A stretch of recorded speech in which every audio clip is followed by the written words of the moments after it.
Welcome back to ReadingBear. Today, we will take a look at some new revenge stories. And if you enjoyed my content, please don't forget to subscribe to my channel and post some bear emojis in the comments. Let's go! The first one is titled, "Don't Mess with the Person Responsible for Driving You."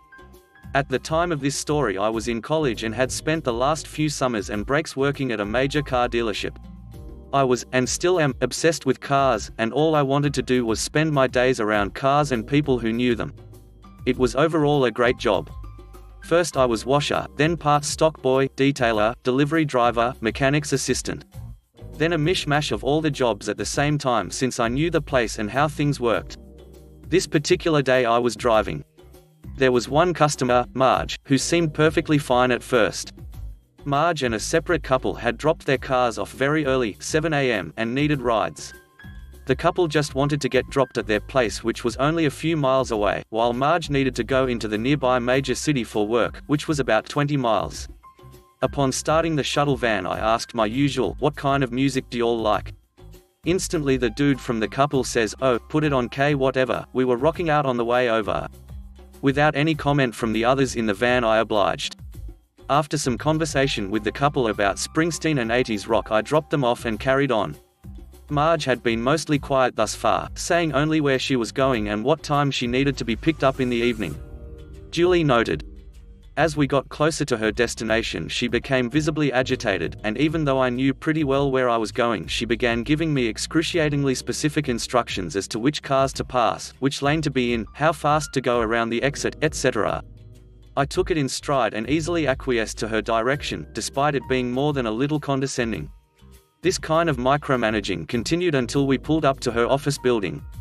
She reiterated that exactly 5 o'clock was the time to be there, and specifically said to be in the exact parking spot I had stopped in to let her out. It was a public spot, parallel parking with no meters, so I thought it was a strange request, but said okay anyway.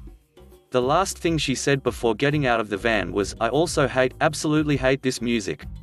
Internally, I said, "Okay, you could have told me 30 minutes ago," but again played the nice driver and outwardly said, "I'll remember that." The rest of the day went by and the last thing I had to do was get Marge from work. I stopped at the dealer to check in, and had about an hour to get to Marge's office 20 miles away. I knew rush hour traffic could be bad in the city, so I left plenty early and told my manager I was heading out to be safe. Traffic was about as terrible as can be, so around 4:30 in gridlock I called Marge's office from the van to let her know there's a chance I might be a few minutes late. She doesn't answer and it rings forever. Eventually her cubicle neighbor picks up the phone and tells me she's already left for the day. I tell the guy on the phone if he sees her to please call me. Immediately after hanging up I call my manager and inform him of the situation. "Manager, she just called asking where you are. She said she tried calling you 3 times and got no answer." Me, "I just tried her office and someone said she already left." I checked my phone and had no missed calls, then asked, "What time did she want to be picked up again?" Manager, 5 o'clock, "You still got 30 minutes so it's alright, don't worry about." I told my manager that if she contacts again give her my number again, and that I would try to call her office in 15 minutes regardless. At this point I figured that even surface streets would get me there in time, so I exited off the highway. This was generally correct until I got downtown.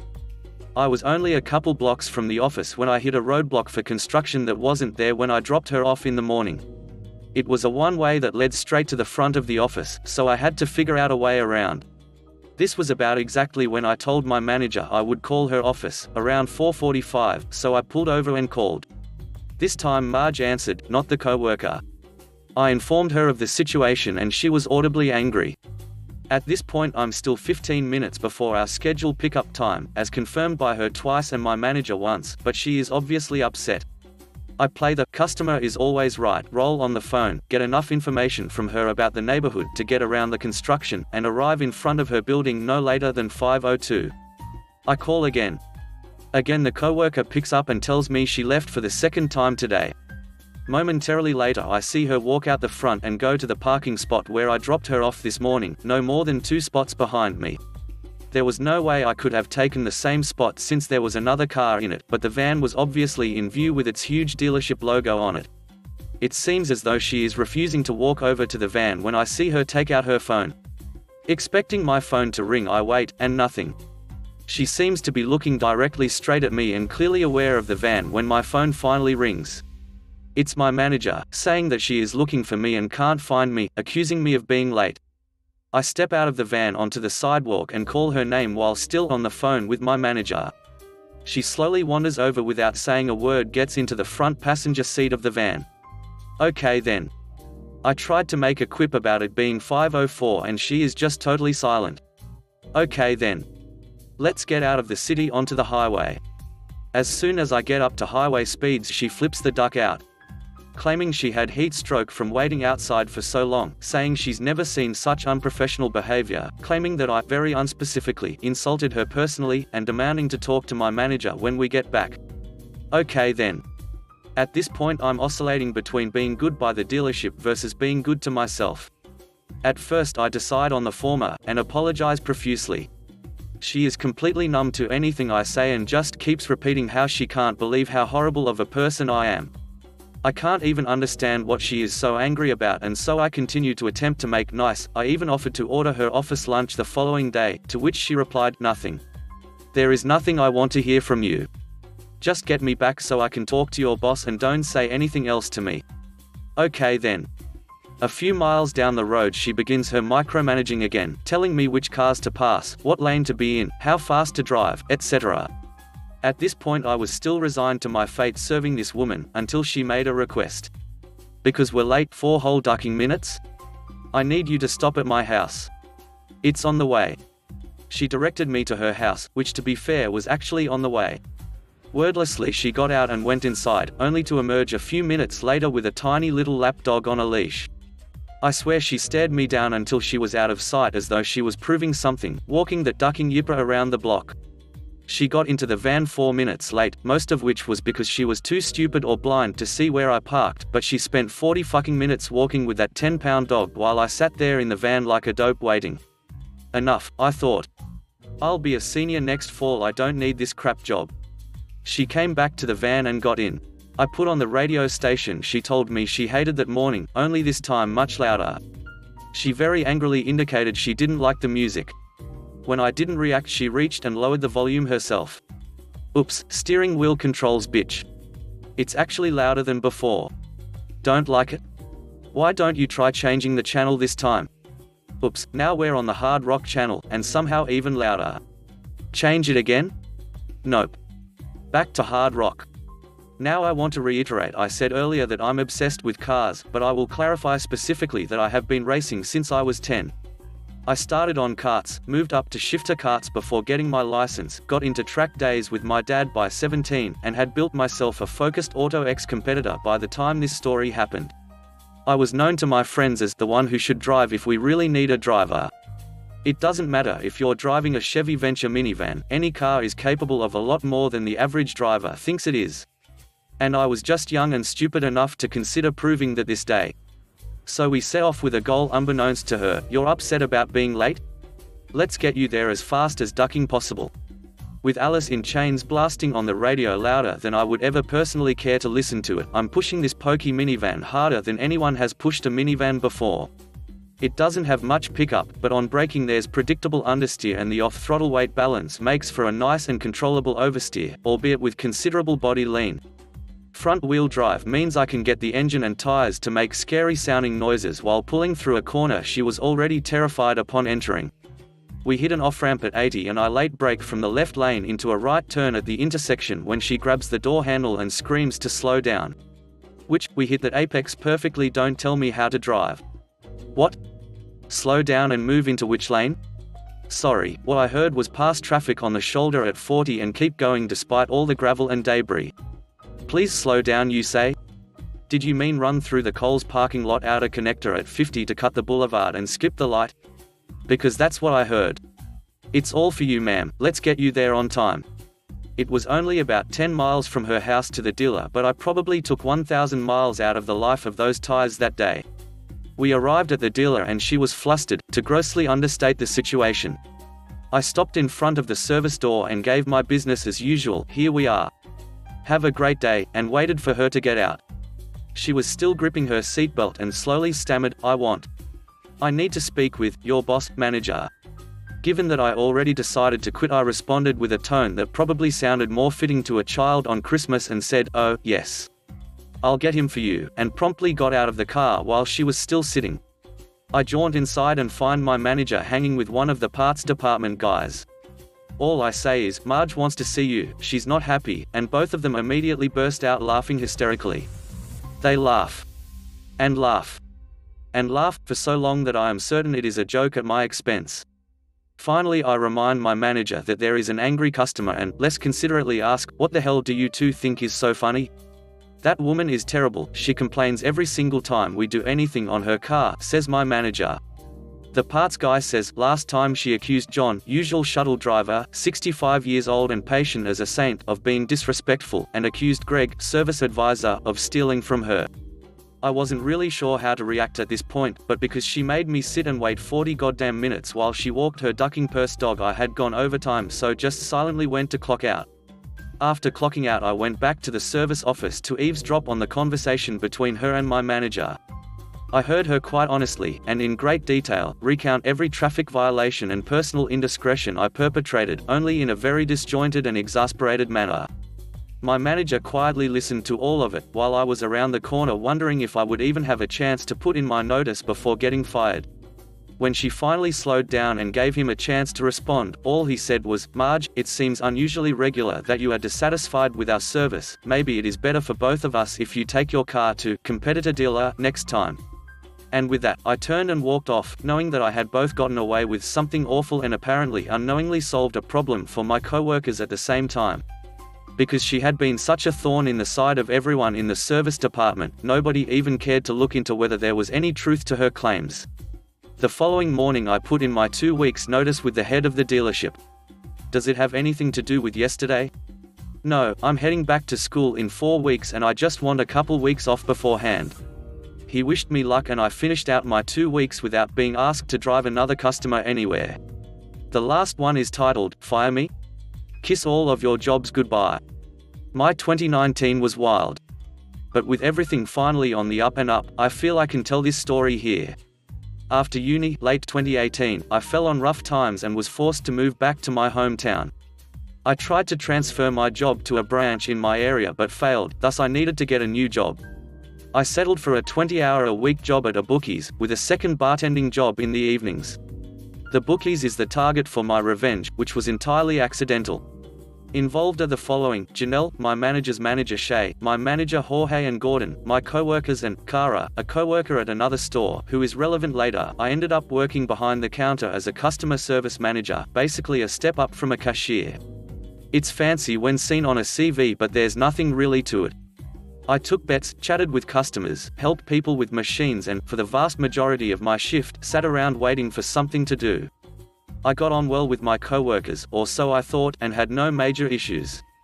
It was 20 hours a week, about £1 more than minimum wage, with a lot of overtime required of me and irregular shift patterns. Though I had no issue with the job, beyond how difficult it was to juggle the schedules of both of my jobs. In February of 2019, after working for the company for 6 months, I was invited to a probation hearing. It cannot be emphasized enough that it was a probation hearing in which I would have my performance reviewed and, as informed in training, was entitled to a pay rise at the end of it. I arrived that morning to a disciplinary hearing where, without even a shred of evidence, I was accused of 11 different cash discrepancies dating back to early November of 2018, shortly after I'd started, which all amounted to £271.36. All but one of which I'd never heard of before.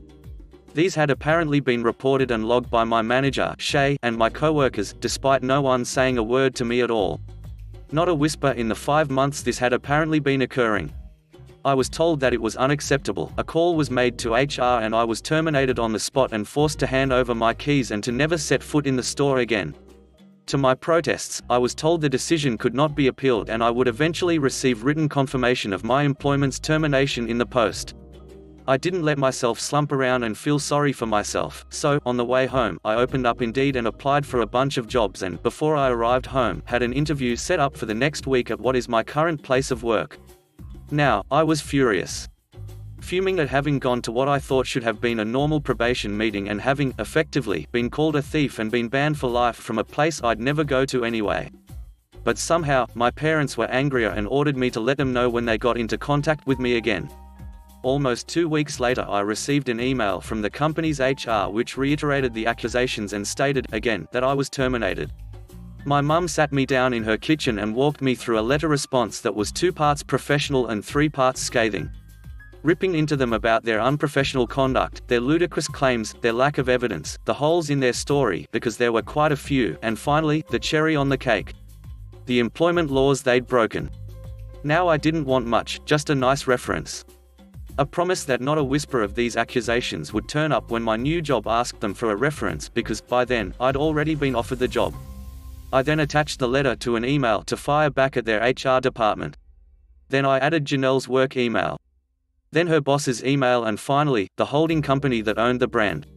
'Cause I wanted to make sure this was seen. A bit of background, the bookies I worked for is a brand that is owned by an international company. Their name, behind the scenes, is slapped on everything and they pretty much dictate everything we did. I'm not sure if the holding company is the correct term, but I'll stick to that for now. Anyway, I sent this email with a 48-hour window for a response. I received a reply the next day from the same email that my demands were being met. I smirked victoriously and moved on with my life, happy to wash my hands with the entire ordeal. However, I'd set off a chain reaction that I wouldn't know about until 3 months later. 3 months on, I'd settled into my new job, a call center position with double the hours and well over double the pay. I'd gone through training and was settling into my new position when I see a new set of trainees settling in near my team. Among them was Gordon, one of my co-workers from the bookies. I was stunned. Gordon had been at the bookies for 6 years when I joined. He was well liked, good at his job and a favorite of the managers. There was no way he'd been fired. Though I didn't really want to talk to him, as I was of the impression that he, Jorge and my manager had likely set me up, I did want to know what happened. Luckily, on seeing me in the break room one shift, he sought me out and told me everything.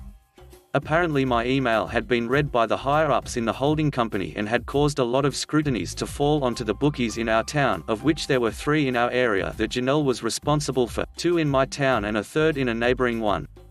Someone in HR passed a message down to the area manager, Janelle's boss, claiming they wanted things investigated and they wanted results yesterday, causing him to drop everything and descend on our little town with the panic and aggression of a man whose superiors were watching his every breath.